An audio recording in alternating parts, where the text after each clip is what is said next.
Hey there creatives, I'm Rita Barakat and welcome to my YouTube channel. Today's video we are going to discuss skin tones and gelatos. I love using gelatos in my art, especially for skin tones because they blend so nicely. And I'm pulling several different colors. I'm going to use the peach as my base for all of the colors. Simply by adding other colors to the peach base makes really nice skin tones, blush, and even lip color. I'm using yellows and reds and golds and even the metallics for these different skin tones, and they really come out nicely. So you can get all kinds of variations. So just play with it a little bit and see what you come up with. At the end of this video, I've listed all of the colors that I used in addition to the peach in this video. Now with gelatos, you must blend it. So either use a sponge, a blending stump, your finger, or some water and a paintbrush to blend those colors together.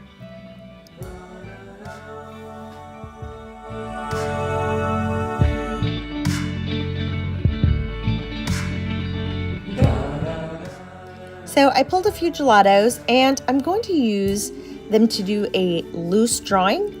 I'm using the gelatos in two different ways in this video. So this loose drawing is the one way, and I'm not worried about lines or making anything perfect. It's just a very loose sketch, but you can see I'm using a sponge to blend those colors together. I'm using watercolor paper, so there are some textures on the watercolor paper and that will show through if you don't use gesso. I didn't use any gesso, any type of priming on this paper, and I wasn't worried about it because it's just a very loose, folksy kind of drawing.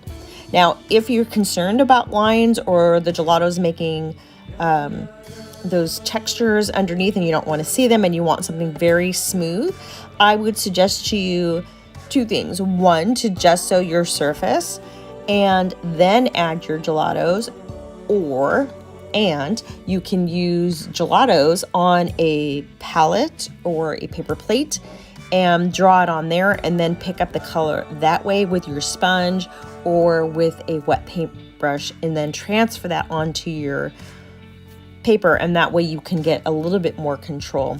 Now sometimes I think it doesn't matter. I think that handmade natural look is fine. And that's what we're going for in this first drawing. In the second one, I'll show you something a little bit more controlled.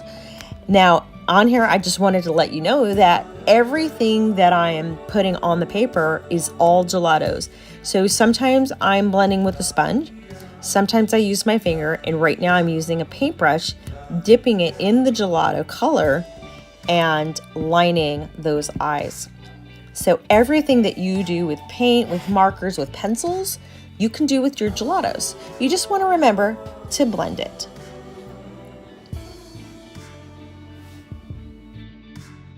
One of the other things that I love about gelatos is that you can layer it. So once you have the first layer down, and you saw that I did the sponge layer and then I added another color and I blended it with my finger like I'm doing now. As you go and as your art is developing in front of you, you can see, oh, okay, over here I need a little bit more color, or maybe I need to change the color a little bit. You can add a different color or the same color that you already have to create some depth in your art. I also happen to use my Pitt pens on top of this just so that I can get those fine little eyelashes and a little bit more color. Now for this one, I had already done this in charcoal, and so I thought it would be kind of fun on top of the charcoal to add some color. And because the gelatos blend so nicely, we are able to do that. Now, I will give you a heads up, a warning, that the charcoal does move unless you happen to have sealed it already. And so you do see some blending with the charcoal and the gelatos, which is why you're seeing those dark colors. But for me, it was just a fun challenge, and I went ahead and I just went for it. Now, if you want to, you can seal it first and then add your gelato colors, and then you won't see the dark. But sometimes it's kind of fun to just play with those dark colors and see what you get. So I'm adding gelatos, and most of the facial colors I did just blending with my finger. Now when I got into the lip area, I knew that the gelatos and my fingers would be probably too thick to get those nice colors on her lips and not go all over the place. So I went ahead and used a paintbrush, and I'm using the paintbrush also to get into those smaller areas where the gelato or my finger probably couldn't fit. So even if you blended it with your finger or your sponge, you can go on top of it with your watercolor and get those tiny areas. I wanted the color to really pop on here, so I'm adding a couple of different colors of gelatos using the pastels and the metallics. And although you can't see it on the video, the metallics have beautiful shimmer to them, and they look really pretty in person.